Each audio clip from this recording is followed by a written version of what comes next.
দেখুন, আজকে আপনাদের সম্মুখে একটি অসাধারণ টেকনিক দেখানো হবে, যে लेकिन एक টেকনিকের মাধ্যমে सेकंड আপনারা দেখতে পারলে অবাক হয়ে যাবেন।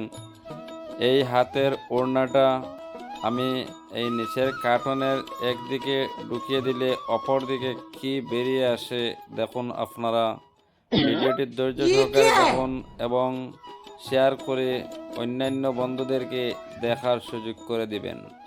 দেখুন, এইদিকে ওড়না ঢুকিয়ে দিচ্ছি এবং অপর দিকে রশি বেরিয়ে আসছে। বাহ, কি দারুণ দেখতে, অসাধারণ লাগছে, তাই না? তাহলে আপনি যদি ভিডিওটি প্রথমবারের মতো দেখে থাকেন তাহলে শেয়ার করতে ভুলবেন না এবং এই ধরনের আরও নিত্য নতুন ভিডিও দেখার জন্য চ্যানেলটিকে সাবস্ক্রাইব কিংবা ফলো করে সাথে থাকবেন। চলুন, আজকের ভিডিও এখানকার মতো শেষ। দেখা হবে আগামী ভিডিওতে।